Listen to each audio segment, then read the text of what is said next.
നമസ്കാരം. അതായത് എനിക്ക് ഒരു അനുഭവ കഥ ഇന്നലെ ഒരു അമ്മ, അതായത് ശ്രുതി എന്ന് പറയുന്ന ഒരു അമ്മ, 11 വയസ്സ് പ്രായമുള്ള ഒരു മോൻ്റെ അമ്മയാണ് ഈ കാര്യങ്ങളൊക്കെ എന്നോട് പറഞ്ഞത്. അതായത് ഞാൻ ഒരാഴ്ച മുമ്പ് നിങ്ങളോട് പറഞ്ഞിട്ടുണ്ടായിരുന്നില്ലേ ഒരു സ്വപ്നത്തിൻ്റെ കാര്യം. ഞങ്ങളുടെ ബാബ ശ്രുതി, അതായത് പാലക്കാട്ടിൽ നിന്നും തിരുവനന്തപുരത്തിൽ പോയി ദർശനം കൊടുത്തിരിക്കുന്നു എന്ന് പറഞ്ഞിട്ടുണ്ടായിരുന്നില്ലേ. അവരായിരുന്നു ഇന്നലെ ലൈവിൽ വന്നിട്ട് എന്നോട് ഒരുപാട് കാര്യങ്ങളൊക്കെ പറയുന്നുണ്ടായിരുന്നു.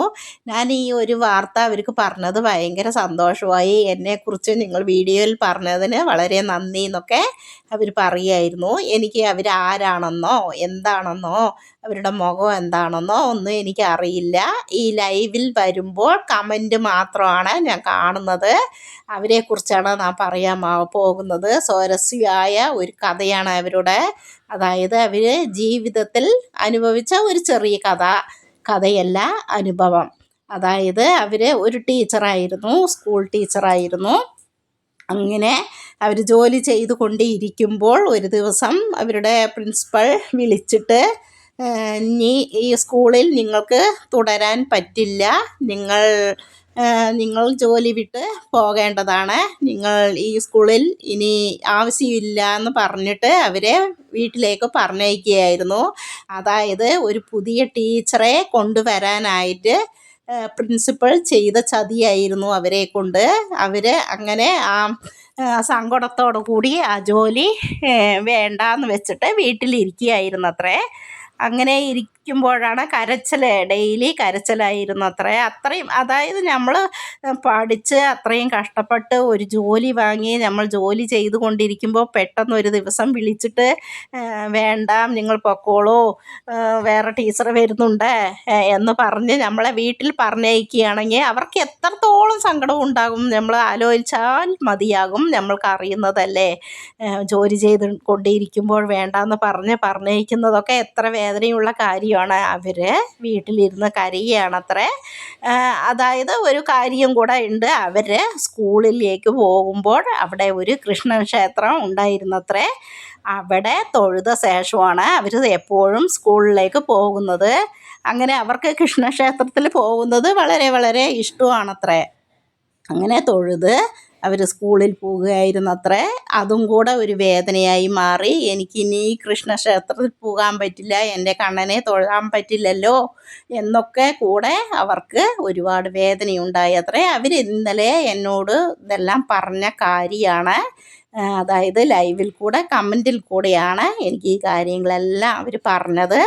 അങ്ങനെ അവർ കരഞ്ഞുകൊണ്ട് ഇരിക്കുമ്പോഴാണ് എൻ്റെ കൃഷ്ണനെയും കാണാൻ പറ്റില്ല എന്നൊക്കെ ഇങ്ങനെ വിചാരിച്ച് കരഞ്ഞുകൊണ്ട് ഇരിക്കുമ്പോഴാണത്രേ സായിബാബയുടെ വീഡിയോ കാണാൻ ഇടയായത്.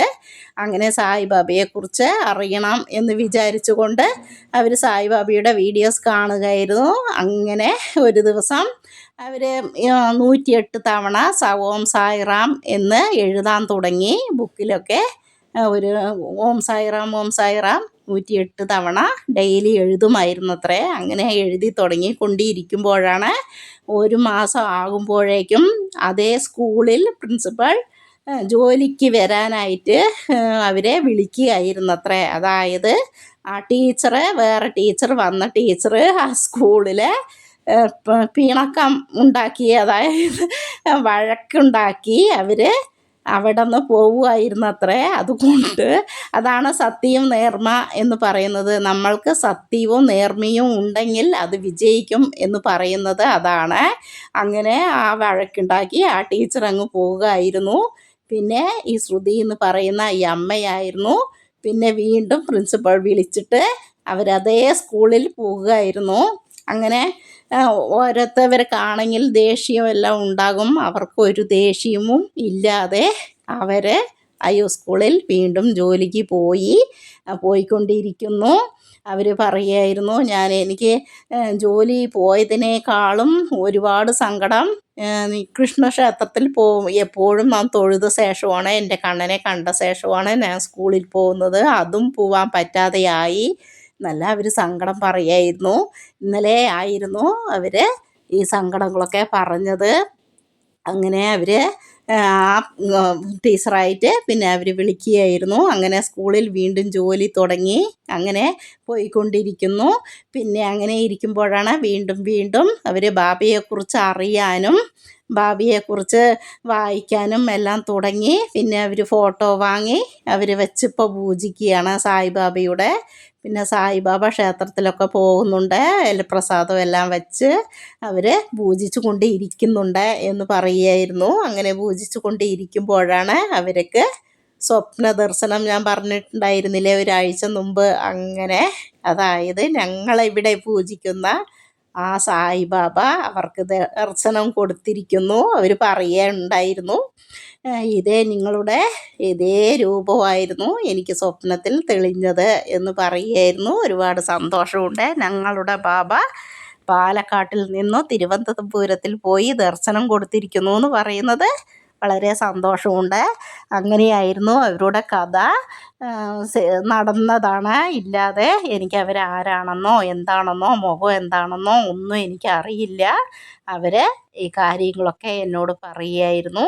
ഞാൻ ശരി, നിങ്ങളുടെ ആ വേദനിച്ച വേദനകളും നിങ്ങൾ അനുഭവിച്ചതും എല്ലാം ഞാൻ വീഡിയോയിൽ കൂടെ ഞാൻ പറയുന്നതായിരിക്കും എന്ന് ചോദിച്ചിട്ടാണ് ഞാൻ പറഞ്ഞത്. നിങ്ങൾ അനുഭവിച്ചതൊക്കെ ഞാൻ പറയാം, വീഡിയോയിൽ ഇടാം.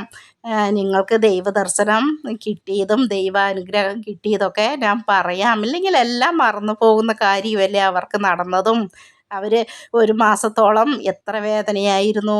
അതായത് ഒരു മാസമല്ല, ജോലി വേണ്ടാന്ന് വെച്ചു ഒരു മാസത്തോളം അവർ കരഞ്ഞുകൊണ്ട് ഇരിക്കുമ്പോഴാണ് പിന്നെ വീണ്ടും ഒരു ബുക്കെല്ലാം വായിച്ച് അഷ്ടോത്രം എല്ലാം എഴുതി അങ്ങനെ ഇരിക്കുമ്പോഴാണ് ഒരു മാസം, അതായത് ജൂലൈയിലാണത്രേ അവരെ വിളിച്ചത്. അവരെല്ലാം പറയുകയായിരുന്നു ഇന്നലെ ജൂലൈയിലാണ് ഞങ്ങളെ വിളിച്ചിരുന്നത്. അതായത് ഈ കഴിഞ്ഞ ജൂലൈയിൽ വീണ്ടും വിളിച്ചത്. ടീച്ചർ വഴക്കുണ്ടാക്കി എന്നൊക്കെ പറയുന്നത് അതാണ് സത്യം എന്ന് പറയുന്നത്. സത്യം എപ്പോഴും വിജയിക്കും എന്ന് പറയുന്നത് അതാണ്. ഓം സായിറാം. ഇതെല്ലാം നടന്ന കാര്യമാണ്. അങ്ങനെ ഭഗവാൻ അവർ വിശ്വസിച്ചു. പിന്നെ ഞാൻ ചോദിക്കുകയായിരുന്നു, നിങ്ങൾക്ക് കൃഷ്ണനാണ് സായിബാബ എന്ന് അറിയാമോ എന്ന് ചോദിക്കുകയായിരുന്നു. അപ്പോഴവർ പറയുമായിരുന്നു, ഇല്ല, ഞങ്ങൾക്ക് കൃഷ്ണനാണ് സായിബാബ എന്നുള്ളത് എനിക്കറിയില്ല എന്ന് പറയുമായിരുന്നു. അപ്പോൾ ഞാൻ വീണ്ടും അവർക്ക് പറഞ്ഞു കൊടുക്കുകയായിരുന്നു, സായിബാബ കൃഷ്ണൻ തന്നെയാണ്. അവർ അതായത് അക്കാലത്ത് ബൂട്ടിയോട് ആ ക്ഷേത്രം, അതായത് ഇപ്പോൾ ഇരിക്കുന്ന ആ സമാധി മന്ദിർ എന്ന് പറയുന്ന സിദ്ധിയിൽ ക്ഷേത്രം വന്നിട്ട് അവർ ബൂട്ടി മാളിക എന്നാണ് അറിയപ്പെടുന്നത്. ആ സമാധി മന്ദിരത്തെ ആ ബൂട്ടി മാളിക കെട്ടിക്കൊണ്ടിരിക്കുമ്പോഴാണ് സായിബാബ സമാധി ആകുമ്പോൾ, അതായത് ആ സമയം ആകുമ്പോൾ സായിബാബ പറയുന്നുണ്ടായിരുന്നു, ഞാൻ തന്നെയാണ്. കൃഷ്ണന് വേണ്ടി ക്ഷേത്രം കെട്ടാനായിട്ടാണ് സായിബാബ പറഞ്ഞിരുന്നത്. ഒരു കൃഷ്ണക്ഷേത്രം കെട്ടാം, കൃഷ്ണക്ഷേത്രം കെട്ടു എന്നെല്ലാം അവർ പറഞ്ഞ ശേഷമാണ് ബൂട്ടി, അതായത് അക്കാലത്ത് അവിടെ വലിയ അവരായിരുന്നു, നല്ല വസതിയുള്ളവരും പണക്കാരായതും അവരായിരുന്നു. ആ ബൂട്ടി മാളിക എന്ന് പറയുന്നത് അതാണ്. ഇപ്പോൾ ഇരിക്കുന്ന സിർദി ക്ഷേത്രം ബൂട്ടി മാളിക എന്നാണ് അറിയപ്പെടുന്നത്. അവരാണ് കെട്ടി കൃഷ്ണക്ഷേത്രം എന്ന് വെച്ച് കെട്ടുകയായിരുന്നു. ലാസ്റ്റ് ആകുമ്പോൾ ആ സമാധി ടൈം വരുമ്പോഴാണ് സായിബാബ പറയുന്നത്, ഞാൻ തന്നെ എനിക്ക് സമാധിയാകാനുള്ള ടൈമായി കഴിഞ്ഞു. ഞാൻ ഇങ്ങനെ എൻ്റെ ജീവൻ വെടിഞ്ഞു കഴിഞ്ഞാൽ എന്നെ അവിടെ എന്നെ സമർപ്പിക്കുക എന്ന് പറഞ്ഞിട്ടാണ് ഭഗവാന്റെ ആത്മാവ് പിരിയുന്നത്. അങ്ങനെ ഞാൻ തന്നെയാണ് കൃഷ്ണൻ എന്ന് പറഞ്ഞ് അപ്പോഴും ആണ് അറിഞ്ഞത്. അതായത് ഭക്തന്മാർക്ക് അറിയാമായിരുന്നു.